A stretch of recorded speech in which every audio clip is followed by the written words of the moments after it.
हरे कृष्णा दोस्तों। प्रत्येक मनुष्य इस भौतिक संसार में जन्म लेता है। गर्भावस्था के दौरान हम परम भगवान श्री विष्णु के दर्शन करते हैं और उन्हें वचन देते हैं कि जब हम इस गर्भ से बाहर जाएंगे तो हम अन्य भाव से आपकी भक्ति, सेवा और पूजन करेंगे। लेकिन जैसे ही शिशु जन्म लेता है, इस भौतिक माया के चक्र में फंसकर वह भगवान विष्णु और परम आराध्य देव को भूल जाता है और फिर आरंभ होता है उसके कर्मों का चक्र। अच्छे कर्म के लिए पुण्य फल और बुरे कर्मों के लिए पाप फल। जिसके भाग्य में जितने अच्छे कर्म हैं और जितने बुरे कर्म हैं, उसको उसके अनुसार उसे अगला गंतव्य प्राप्त होता है। लेकिन इस माया जाल में फंसा हुआ मनुष्य कभी यह नहीं सोच पाता कि आखिर इस जन्म मृत्यु के चक्र में सदा सदा के लिए मुक्त होने का उपाय क्या है। और इसी बात पर हमारे सभी शास्त्रों और पुराण में बार बार निर्देश देते हैं। परम भगवान श्री कृष्ण की शुद्ध भक्तिमय सेवा किसी भी प्रकार की भौतिक इच्छाओं से विरक्त और उसके साथ साथ पूर्ण रूप से परम भगवान के प्रति शरणागति, यह वही उपाय है जिसके माध्यम से जीवित जन्म मृत्यु के बार बार चक्र से बचा जा सकता है। इसी उद्देश्य के साथ इस समय सुंदर प्रातःकालीन माघ मास की बेला में हम श्रवण कर रहे हैं माघ मास से जुड़ी हुई पौराणिक कथाओं का, क्योंकि यह माघ मास हमारे लिए आध्यात्मिक साधना और दृढ़ बनाने का सुवर्णन योग्य है। तो चलिए हमारी इस कथा को आगे बढ़ाते हैं और सुनते हैं आज की माघ मास की पौराणिक कथा। आइए आज की कथा आरंभ करते हैं। इस कथा की पिछली कड़ी में हमने सुना था कि 5 गंधर्व कन्याएं थी और वह संयोगवश एक निर्मल सरोवर के पास आती हैं और वहां पर ऋषि कुमार को देखकर अत्यंत मोहित हो जाती है। लेकिन ऋषि कुमार ज्ञानी थे। वे स्त्रियों की माया से बचने के लिए स्वयं को अंतर्ध्य कर लेते हैं और चले जाते हैं। ऋषि कुमार को ना देखकर वह भी सभी कन्याएं विरह में तप्त होते हुए अपने घर को वापसी लौट जाती है और उनकी माताएं उन्हें विलंब से आने का कारण पूछती हैं। आइए अब देखते हैं आगे क्या हुआ। माता द्वारा बार बार पूछे जाने पर उन कुंवारी कन्याओं ने माता से कहा, आज किरणियों के साथ सरोवर पर स्नान करते और खेलते रहने के कारण हमें समय का ज्ञान नहीं रहा। वास्तव में यह सभी गंधर्व कन्याएं अपनी माताओं का ध्यान अपनी ओर से हटाए रखने के लिए अलग अलग प्रकार के अनेक बातें कर रही थी। लेकिन उन सबके हृदय तो उस ब्रह्मचारी ऋषि युवक पर मोहित थे जो अदृश्य हो चुका था। वे वीर की अग्नि से जल रही थी। पृथ्वी पर पड़ी झटपटती हुई मछली की भांति किसी से बातचीत नहीं कर रही थी। वे समस्त की ओर से ध्यान को हटाकर एकाग्र मन से ऋषि कुमार का ध्यान करने लगी।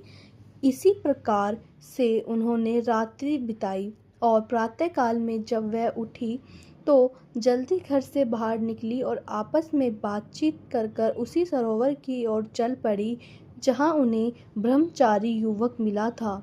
वहां पहुंचकर उन्होंने उस सरोवर में स्नान किया, देवी गौरी की प्रतिमा बनाकर उनका पूजन किया और उसी समय वह ऋषि कुमार सदा की भांति स्नान और पूजा अर्चना के लिए उसी सरोवर में आया।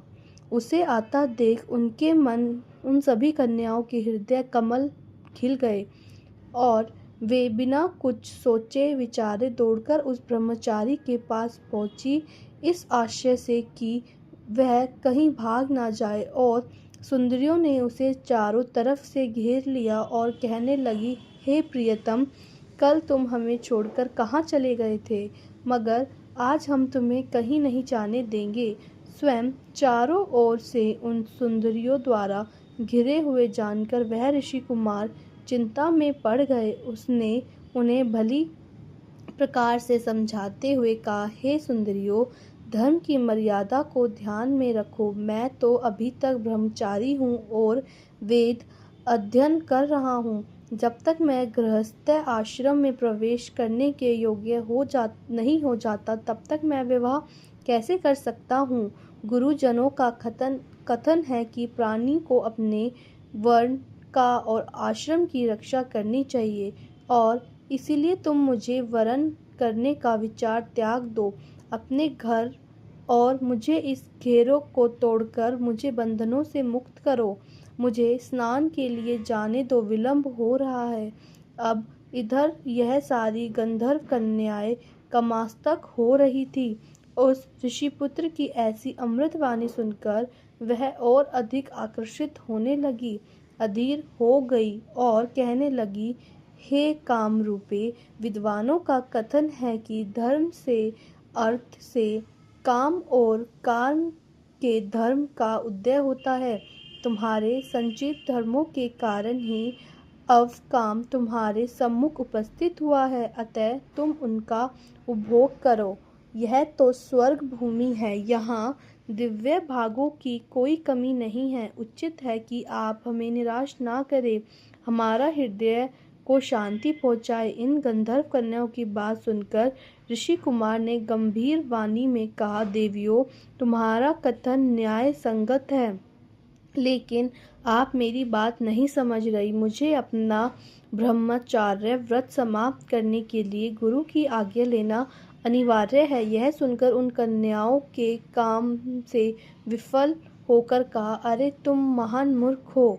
शास्त्रों का कहना है कि बुद्धिमान व्यक्ति वही है जो सहज प्राप्त होने वाली दिव्य औषधियाँ, ब्रह्मा, रशनों, सिद्धियों, निधियों, रसों, कलाओं, सुंदर स्त्रियों, मित्रों और धर्म सिद्धि को नहीं त्यागता। यदि यह वस्तु अनायास नहीं प्राप्त हो जाए तो उसे किंचित भी आलस किए बिना भोगना चाहिए। जिसे हम जैसी सुंदरी प्राप्त होती है वह बड़ा भाग्यशाली होता है। हमारी सुंदरता को देखो, हमारे कुल आदि को समझो। देव की गति ही है कि हम तुम जैसे तपस्वी कुमार पर आकर्षित हुई हैं, और तुम्हारा कल्याण उसी में है कि हमारे साथ गंधर्व विवाह करो और हमको स्वीकार करो, अन्यथा हम इसी वन में निराश होकर अपने प्राण त्याग देंगे। उनकी ऐसी बात सुनकर धर्मप्राण ऋषि कुमार ने कहा, हे सुंदरियों, धर्म, अर्थ, काम और मोक्ष, यह चारों गर्भ विधि पूर्वक सेवन करने से ही प्राणी को उनका सुफल प्राप्त होता है। इसलिए जब तक मेरे ब्रह्मचार्य व्रत पूर्ण नहीं हो जाता, मैं कदापि तुम्हारा वर्णन नहीं कर सकता, क्योंकि समय से पूर्व किया गया कर्म उसी प्रकार नष्ट होता है जैसे कि सागर में डाला गया एक लोटा जल। हे कन्याओं, इस समय मेरा मन धर्म में आकर्षित है, अतः मैं तुम्हारी इच्छा की पूर्ति नहीं कर सकता। ऋषि कुमारी की इस बात को जानकर अपनी काम वासना में मददा हुई उन युवतियों ने अपने हाथों को छोड़ दिया और सब के सब एक होकर उस ऋषि कुमार से गले लगने की प्रेमोदीन ने उसके चरण पकड़े। सुशीला और सुसर्वा ने उसकी दोनों भुजाओं को पकड़ लिया। सुतारा उसके वक्ष से चिपट गई और चंद्रिका उसके मुख को स्पर्श करने लगी। इस प्रकार कामासक्त और गंधर्व कन्याओं ने उत्तेजित करने पर भी वह ऋषि कुमार अपने धर्म की रक्षा करने में सफल रहा।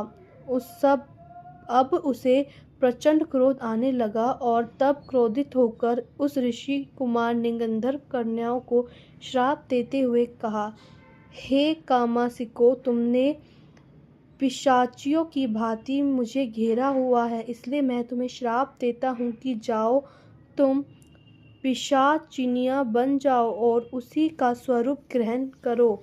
इस श्राप के सुनते ही वह सारी गंधर्व कन्याएं चिकट कर दूर हो गई और क्रोध में आकर कहने लगी, हे पापी, हम निरपराध कन्याओं को तूने यह श्राप क्यों दिया? तू धर्मज्ञ नहीं है जो तुझे प्रिय और अप्रिय कार्यों का भेद नहीं समझता। सब जानते हैं कि प्रेम पात्र रक्त और मित्रों के साथ द्रोह करने वालों को कोई सुख नहीं मिलता। जैसे तू हमारे साथ किया उसका फल भी तुझे प्राप्त हो, इसलिए मैं भी तुझे श्राप देती हूँ कि तू भी पिशाच हो जाए। इस प्रकार परस्पर श्रापों के आदान प्रदान से वह कन्याएं पिशाचिनी बन गई और वो ऋषि कुमार पिशाच बन गया और उसी सरोवर के तट पर निवास करने लगे। और उसके बाद इन कन्याओं का ऋषि कुमार का क्या हुआ वह हम जानेंगे इसी माघ मास कथा श्रृंगार की अगली कड़ी में, कल प्रातःकाल आपके अपने चैनल पर। तो दोस्तों, हमारे इस माघ मास कथा का श्रृंगार की यह कड़ी यहीं पर समाप्त होती है। अगर आपको यह वीडियो अच्छी लगी हो तो हमारी वीडियो को लाइक करें और कमेंट में विष्णु भगवान की जय अवश्य लिखें और हमारा चैनल सब्सक्राइब करें ताकि आपको माघ मास का श्रृंगार की अगली कड़ी कल प्रातःकाल में मिले। धन्यवाद।